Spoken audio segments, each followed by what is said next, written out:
Au-delà d'être la palme d'or du Festival de Cannes de cette année, on tient aussi peut-être la révélation de l'année tout simplement. Me go fuck myself, me fuck myself, you go fuck yourself and your fucking motherfucker! Bonjour à tous, j'espère que tout le monde va bien, on se retrouve en ce samedi matin pour parler d'Anora. C'est la palme d'or du Festival de Cannes de cette année, et comme tous les ans sur la chaîne, forcément, qui dit palme d'or dit on en parle sur la chaîne. J'avoue que j'avais pas forcément suivi l'arrivée d'Anora au cinéma, et de ce que ça représentait, quel était le synopsis, etc. etc.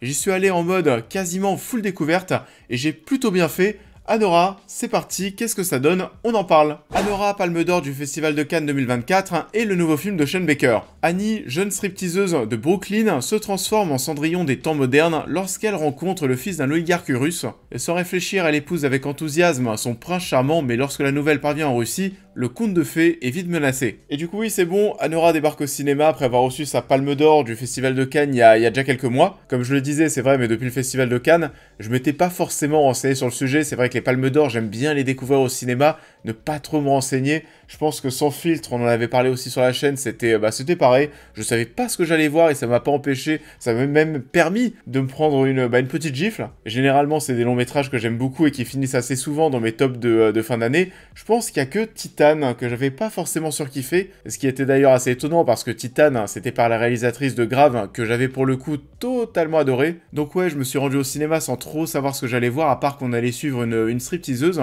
Et je ne m'attendais pas à autant me marrer devant Anora. Le film est assez stupéfiant. On est face à une histoire finalement romantique, dramatique, mais aussi comique, qui oppose et qui va rassembler deux personnes qui viennent de deux mondes totalement différents. Le long métrage est d'ailleurs coupé en 2 ou 3 parties, avec déjà une première qui va durer un petit peu moins d'une heure, qui est assez longue pour le coup. Le film est quand même un petit peu long, je trouve qu'on aurait pu retirer peut-être, un petit quart d'heure au global. On va suivre dans un premier temps, pendant un petit peu moins d'une heure, cette rencontre entre cette stripteaseuse et ce jeune russe richissime. Et on est vraiment lancé dans une histoire de romance, une belle histoire d'amour qui pose quand même pas mal de questions. Est-ce qu'il n'y a pas de la manipulation derrière tout ça? Est-ce que cette femme est vraiment sincère avec lui? Ou est-ce qu'elle n'est pas simplement là pour profiter de lui et de son argent? Lui, de son côté, il semble totalement paumé entre les soirées, la drogue, l'alcool, les femmes.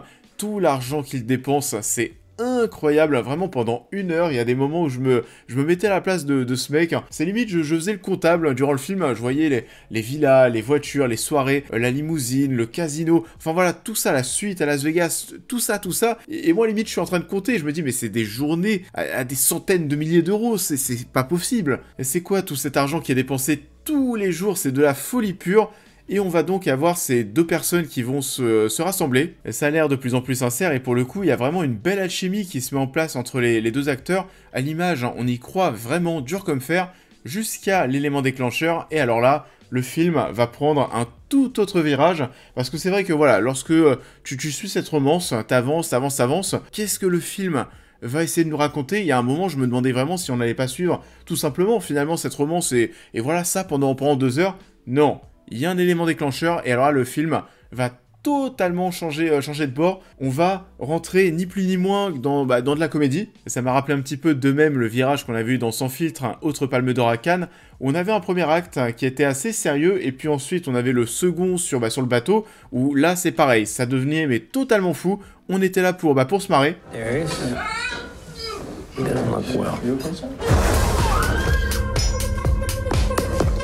Et c'est le cas ici pour Anora, c'était totalement inattendu, et oui, on se marre beaucoup. Pourquoi ça? Parce que le fait que ces deux jeunes personnages se marient un soir, c'est pas du spoil, c'est le synopsis. Le fait de voir Anora et Ivan se marier, ça va forcément mettre en rogne la famille richissime du jeune garçon. Et on a un autre trio de personnages qui débarquent en mode gangster, les hommes de main de la famille, avec un mec d'ailleurs qui s'appelle Tauros qui se prend alors vraiment pour De Niro. Et je pense que c'est la séquence du baptême qui lance finalement les hostilités. À partir du moment où tu vois cette séquence du baptême, tu sens qu'on a changé de ton. Tu sens qu'on a quitté le monde de la nuit, tu sens qu'on a quitté ce côté sérieux, tu sens qu'on a quitté cette romance.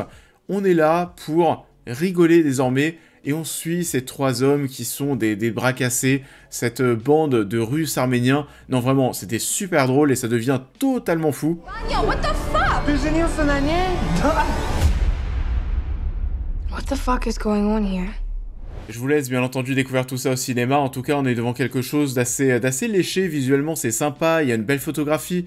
La mise en scène est bonne, il y a des plans qui sont assez longs parfois. Le réalisateur nous impose un rythme, son rythme. Parfois, ça va être très dynamique, parfois très posé avec des séquences qui vont durer mais quasiment 10 minutes.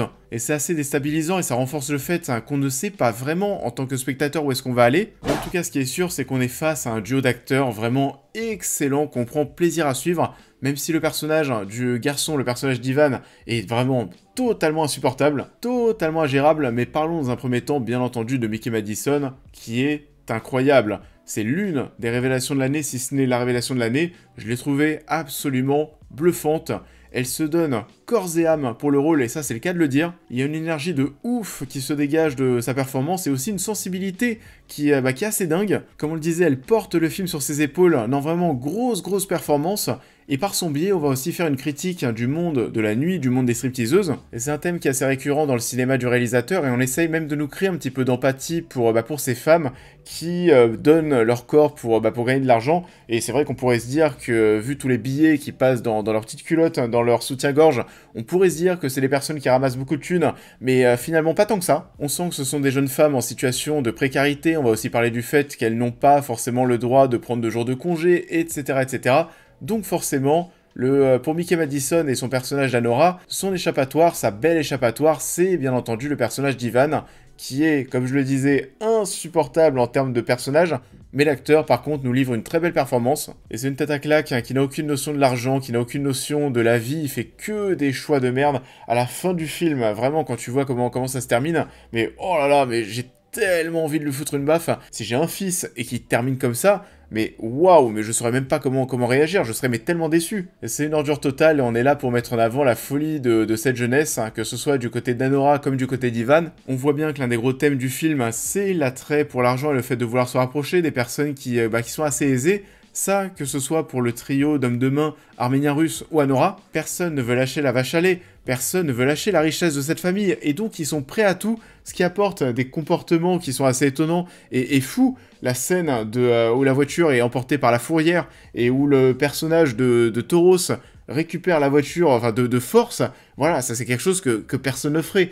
Mais justement, le personnage le fait pour réussir sa mission et pour ne pas perdre son lien avec la famille d'Ivan. Tout le monde va se battre pour rester proche de cet argent, et ça nous amène à la fin sur une séquence finale qui est absolument déchirante, où tu vois à quel point ces personnages sont perdus, où tu vois à quel point Anora n'apprend pas forcément de ses erreurs et revient presque naturellement, finalement, ce qu'elle a toujours été. Anora est une travailleuse du sexe qui donne son corps pour remercier les gens comme elle l'a toujours fait. Et donc, oui, cette fin, elle est plombante, surtout qu'il n'y a pas de musique de générique de fin. Le film s'arrête et ça nous plonge dans un silence de mort. On était dans une ambiance en mode cimetière dans la salle à la fin du film. Et c'était d'une tristesse, je pense qu'on s'est tous pris une petite gifle. Donc oui, c'était très fort. Anora, ça a débarqué en salle ce mercredi, et je vous conseille tout naturellement d'aller le voir. It's a frog marriage and we're getting in an old ASAP. Et ça en est tout pour cette vidéo, j'espère qu'elle vous aura plu comme d'habitude. Je vous invite à la liker, à la partager, à me dire en commentaire ce que vous avez pensé de l'œuvre en question, à vous abonner, à me suivre sur l'intégralité de mes réseaux pour toutes les news et réactions à l'actualité, mais aussi à devenir membre soutien si vous souhaitez soutenir mon travail. Et on va se retrouver très vite sur la chaîne pour cette prochaine critique. You are one.